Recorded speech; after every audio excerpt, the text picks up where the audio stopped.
My name is Kindall Tyson. I am a native of Texas.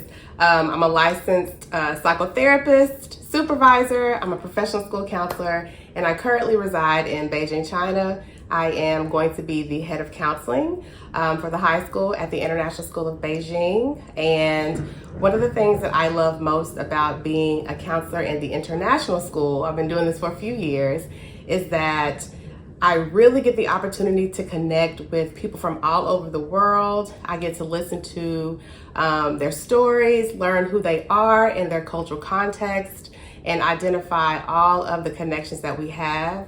And in my current role, I am super passionate about being able to connect and collaborate with students, help them to identify their gifts and their strengths, help them through challenging moments in their life, and then be like a facilitator for their growth as they go out into the world as a productive, globally minded citizen. As an international educator, I believe that we have a great opportunity to really shift the narrative of the fact that this opportunity is open to anyone. We get the opportunity to, again, connect and collaborate with people from all over the globe, sharing perspectives. I feel like we have an opportunity to personify global mindedness, diversity, equity, inclusion, loving support of one another. In my profession, we call it joining in with people. So I have an opportunity to join with people on their journey, to really be a safe space for people, to hold space for those who might be enduring challenges. There's a lot going on in the world right now, and I feel like I am uniquely positioned as an international educator, as a licensed therapist, a professional school counselor, educator above all, to really serve as a conduit for care. There's a word I like to use, it's constellation of care. I am grateful that I am just one little cog in the system of many people's lives that help them to really get settled in their new countries, build community, and to be able to live out the life of their dreams. And that's all through, being able to take this big leap of choosing international education as a career opportunity. So I am grateful for this opportunity, and I hope that I've been able to plant seeds of love and growth and acceptance that's going to help people to actualize and live their best, absolute, most aligned life. I've had many roles in education, one being an assistant principal, and I had an amazing teacher on my team, and she and her husband made the decision to move abroad, and they thought of me enough to reach out as I was in my counseling program, getting my licensure and acquiring my credentials, to see if I was ready to move abroad, and I wasn't quite ready that year. So they connected with me that following year, and I was in a place in my career where I was searching for more. I wanted to be able to make a greater impact, feel more aligned, and a job came open. I interviewed while they were on layover in Tanzania. That's how I got my first international job. I literally got the job on my mom's birthday of March 7th. So I feel like it was kismet.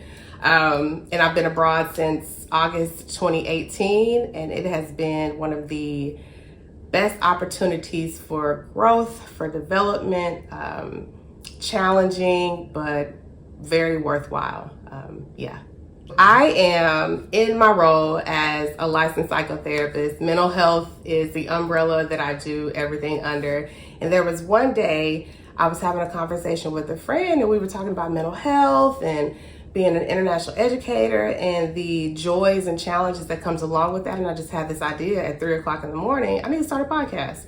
I love to talk. Clearly, I'm a therapist. I love to listen, and I like to be a conduit of sharing people's stories. So I started a podcast. It's called the Black Expat Experience, where I interview Black individuals of the diaspora, be they expats, digital nomads, study abroad students, frequent travelers around the globe. And we focus in specifically on their foray into living abroad and living internationally. I do feature a lot of international educators. It is such a niche community that I want to do my part to facilitate to grow. And one of the major aspects of the podcast is that we focus on mental health and individuals' understanding of mental health, their cultural connection, how their mental health was impacted, that made them decide to move. What does adjustment and caring for themselves holistically look like as they venture into these new countries? And what does it look like to connect to community? How does community support aid in adjustment and loneliness? Mental health is definitely the undergirding foundation of the podcast, but it's honestly a conversation amongst two people that have a commonality. And it helps to widen the aperture for those who are listening to recognize that, if I can see someone taking this, big risk that has a great reward, then maybe that's something that I could do for myself. I believe strongly in the term or the phrase representation matters.